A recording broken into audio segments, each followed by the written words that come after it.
What I heard was our leader, Pierre, saying that we're going to be fair-minded. We're going to wait and see what is actually in the budget. He's laid out some very reasonable positions. As he said, I think it's fair to hold a politician to account to their own promises. And Mark Carney promised to keep the deficit at around that $42 billion mark. We think it's fair to insist that he keep that promise after making it during an election campaign. It's not often that you see a senior conservative like Andrew Scheer walk into a studio and calmly dismantle the entire government's economic narrative, but that's exactly what happened this week. No shouting, no slogans, just quiet precision. And every sentence landed like a political gut punch. From the first question, Scheer set the tone. Conservatives aren't saying no to the federal budget. They're saying show us the numbers. And that alone sent shockwaves across Ottawa's bubble, because for months, pundits expected Pierre Poilievre's Conservatives to reject anything coming from Mark Carney's government on sight. But that's not what's happening. Scheer's message was clear: we'll judge Carney by his own words. During the election, Mark Carney promised Canadians a $42 billion deficit, not a cent more. Now that promise is coming back to haunt him. Because despite all the political spin, the deficit is ballooning again, inflation is creeping back, and Canadians are paying more on interest payments than on healthcare. Before moving forward, do subscribe for Parliament updates. We believe it's fair to say that we should see some tax relief. We believe it's fair that we ask for an end to the inflationary increase in deficits. So we know what happens when Liberals spend massively, big eye-watering deficits. Inflation and interest rates hikes always follow. So that's why we're fighting for an affordable budget, because it truly does mean an affordable life for Canadians. Scheer didn't mince words. He accused the Liberals of spending, eye-watering, sums with no real economic payoff, and pointed to absurd spending examples that had nothing to do with helping Canadians weather tariffs or inflation. $8.2 million for gender equality projects in Vietnam, he said, shaking his head. What exactly does the Canadian taxpayer get out of that? That single line became the quote of the night. But this wasn't just about one odd program. It was about priorities. Scheer painted a picture of a government obsessed with bureaucracy, consultants, and ideology, while ordinary Canadians drown under rising rents, higher grocery bills, and the crushing cost of living. He drew a straight line between government deficits and everyday inflation, and for anyone who has watched prices climb faster than paychecks, the logic hit hard. When the Liberals spend massively, he said, inflation and interest rates always follow. And he's not wrong. Today inflation sits at 2.4% overall, 4% for food, and nearly 5% for rent. Those numbers may sound small in the headlines, but in real life, they mean families cutting groceries, seniors skipping prescriptions, and young Canadians giving up on home ownership altogether. Scheer framed it as a simple truth: the government is borrowing from your future to fund its own image today. Then came defense spending, another trillion-dollar black hole in Ottawa's books. Scheer acknowledged that the $9 billion boost toward NATO's 2% target might be justified, but he didn't let Carney off the hook. He blasted the government's procurement chaos, 10 years of delays, reviews, and shifting timelines, contrasting it with the Conservative era, when Canada actually built things. We got supply ships. We got heavy-lift aircraft. We equipped our soldiers, he said. Under the Liberals, we got 10 years of excuses. And then, the dagger, the government now spends more on interest payments than on healthcare. Who benefits from that? Scheer asked. Bankers and bondholders. Mark Carney's friends on Bay Street. The silence in the studio said it all. For the first time in months, the conversation around Canada's economy didn't revolve around abstract charts or policy jargon, it felt real. Scheer wasn't talking about macro-fiscal policy frameworks, he was talking about Canadians watching their paychecks shrink. When pressed about whether cutting spending would really bring prices down, Scheer didn't blink. He doubled down. Inflation is always a monetary phenomenon, he said. When the government borrows billions, they create new money that isn't backed by growth. That's why your dollar buys less. The host tried to counter with Statistics Canada data about supply chain issues and global price shocks, but Scheer shot back with something simpler and far more relatable. we grow our own food. We export it. Don't tell me Canada has a supply shortage. What we have is a spending problem. That line, and the calm fury behind it, summed up the Conservative message in one blow. But Scheer wasn't finished. He linked it all, inflation, deficits, borrowing, and even the carbon tax, into a single narrative of government greed and mismanagement. Mark Carney is copying and pasting the same liberal playbook we've seen for 10 years, he warned. Spend today, apologize tomorrow, and hope voters forget. He didn't shout. He didn't gloat. He simply looked into the camera and let the numbers speak. And in that moment, you could feel it, frustration, exhaustion, and maybe even a little hope, from viewers who have watched the same cycle repeat again and again. Because when Scheer said, Canadians are paying more on the debt than on healthcare, it wasn't a talking point. It was a mirror held up to the country. This was not a man making noise for headlines. It was the quiet, cold logic of a party preparing for power, and sending a warning shot straight at the Prime Minister's office. Live within your means, or we'll make you. Just when the discussion seemed to be winding down, it took a turn. The host pivoted sharply from fiscal policy to something far more explosive, Pierre Poilievre's RCMP remarks. The question wasn't subtle. Radio Canada had reported that several Conservatives were upset with their leader's comments about RCMP leadership, and the implication was clear: is the Conservative Party cracking from within? Scheer didn't hesitate. Not at all, he said flatly. We're united and strong behind Pierre. No hesitation. No deflection. Just conviction. And then he went on offense. He reframed the issue not as a scandal, but as a fight for justice.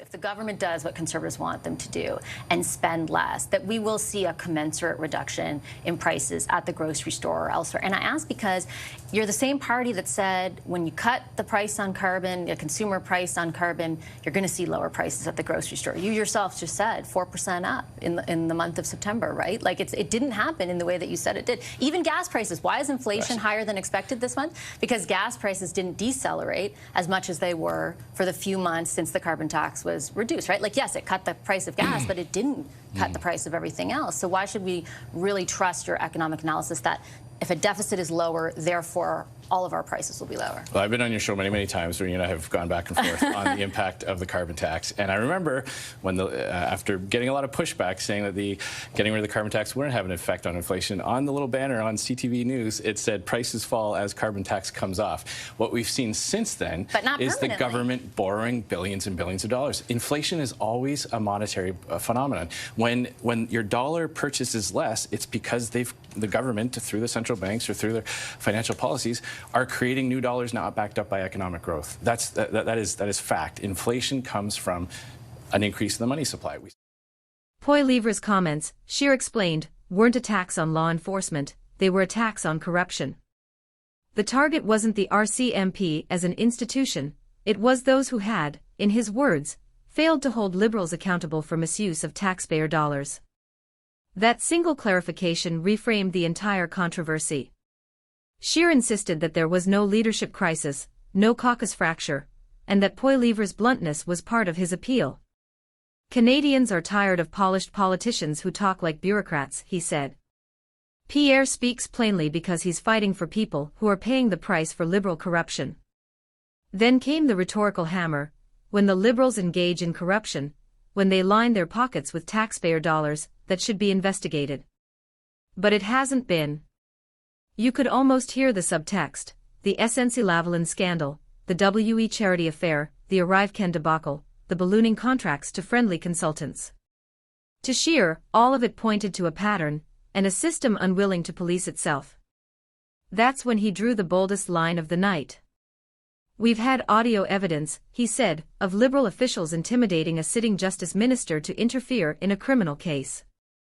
We've had insiders funneling money to themselves. Yet no criminal investigations, no charges, not even serious questioning of the Prime Minister. The host pushed back, hard, pointing out that the Ethics Commissioner had investigated those cases and found no criminal wrongdoing. But Scheer didn't blink. The absence of an investigation, he replied, isn't proof of innocence. It's proof of a cover-up. When governments go out and borrow a bunch of money, it does two things. First of all, it does increase the money supply. That is what causes inflation. It also means that investors lend their money to the government. If the government's going out borrowing billions and billions of dollars and someone needs to go to renew their mortgage, there's only so much money to go around. And so when the government's gobbling up all that money through deficit financing, it puts pressure on inflation and interest rates. And you know how I know this, Vashi?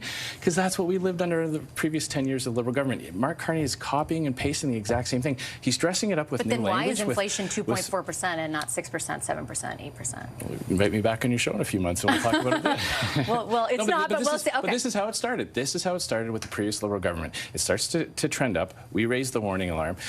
Lots of so-called experts here in Ottawa poo-poo us and say, oh, no, Mark Carney's recategorizing of spending in these new, bizarro categories, not going to have an impact. And then sure enough, that's what happens. It's a fact. It is there in the public accounts. The government is spending more on interest on debt than on health care. You know who wins when that happens? Bankers and bondholders. Mark Carney's friends on Bay Street. They're the big winners when government has to pay more and more in interest. They're paying it out to people who hold that government debt. It's not sustainable. It's not making life more affordable for Canadians. We want the government to live within its means so that a consumer's paycheck goes further, prices come down, and they pay less tax. It was the kind of moment that divides audiences, half nodding in furious agreement, half rolling their eyes, but no one could look away. And that's the power of the new Conservative tone. It's not about polite disagreement anymore. It's about conviction, and it's unapologetic. Scheer reminded viewers that these issues aren't ancient history. There are seniors moving into their cars. Young families going back to live with their parents. Meanwhile, Liberal insiders are paying themselves with tax dollars, he said, his voice tightening. That's not just politics. That's injustice. And whether you agree with him or not, there was raw emotion in those words, a sense that the Conservative message has moved beyond ideology and into moral outrage.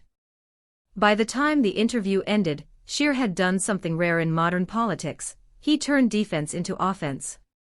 What began as a conversation about budget numbers and deficit limits had become a full-scale indictment of Liberal Canada, a portrait of a country where the middle class gets poorer, the insiders get richer, and the government lectures everyone about values while spending money it doesn't have.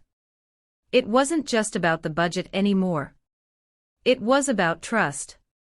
Scheer's closing argument summed up the entire Conservative playbook heading into the next election: fiscal sanity, accountability, and national self-respect. The message was simple: live within your means, tell the truth, and stop pretending Ottawa knows better than the people paying the bills. He left viewers with an image that will linger. Right now, the average Canadian is working harder, paying more, and getting less. And the people responsible for it sit around congratulating themselves for how compassionate they are. That's not policy language. That's kitchen table language. The kind that voters remember. And while Liberals and their media allies will try to paint Poilievre and Scheer as reckless or divisive, there's a reason the Conservative movement keeps growing. Because their message, however blunt, feels real. It speaks to frustration that no data chart or government speech can explain away. It's the frustration of watching rent rise faster than wages. The frustration of a paycheck swallowed by taxes, only to hear the government brag about gender projects in Vietnam. The frustration of seeing defense billions vanish into bureaucracy while Canadian soldiers wait for working gear. And the quiet fury of knowing that when ordinary people break the rules, they face consequences, but when powerful Liberals do it, they get promoted. Scheer's appearance was more than just an interview. It was a signal flare that Conservatives are no longer content to be the opposition. They're positioning themselves as the adults in the room, the ones willing to say what everyone else whispers: enough. Because whether you like Pierre Poilievre or not, there's a reason millions of Canadians are listening. His message, and Scheer's defense of it, channels a national mood that's turning from disappointment to defiance. And that's why this moment matters. If Mark Carney's government continues down the same road, endless deficits, selective outrage, and moral lectures while families fall behind, it won't just be about economics anymore. It will be about legitimacy. About whether the people still believe those running the country have earned the right to. That's the real fight beneath the numbers and scandals, the battle for credibility. And Andrew Scheer just made it very clear which side the Conservatives believe they're on. In a single interview, he laid down the political line of 2025. Fiscal discipline versus fiscal delusion. Accountability versus arrogance. Reality versus rhetoric. It was a warning dressed as a conversation. And somewhere in Ottawa, Mark Carney and his cabinet will be reading those words and realizing that the calm, smiling man across the table wasn't just offering commentary. He was declaring war. Canada debates.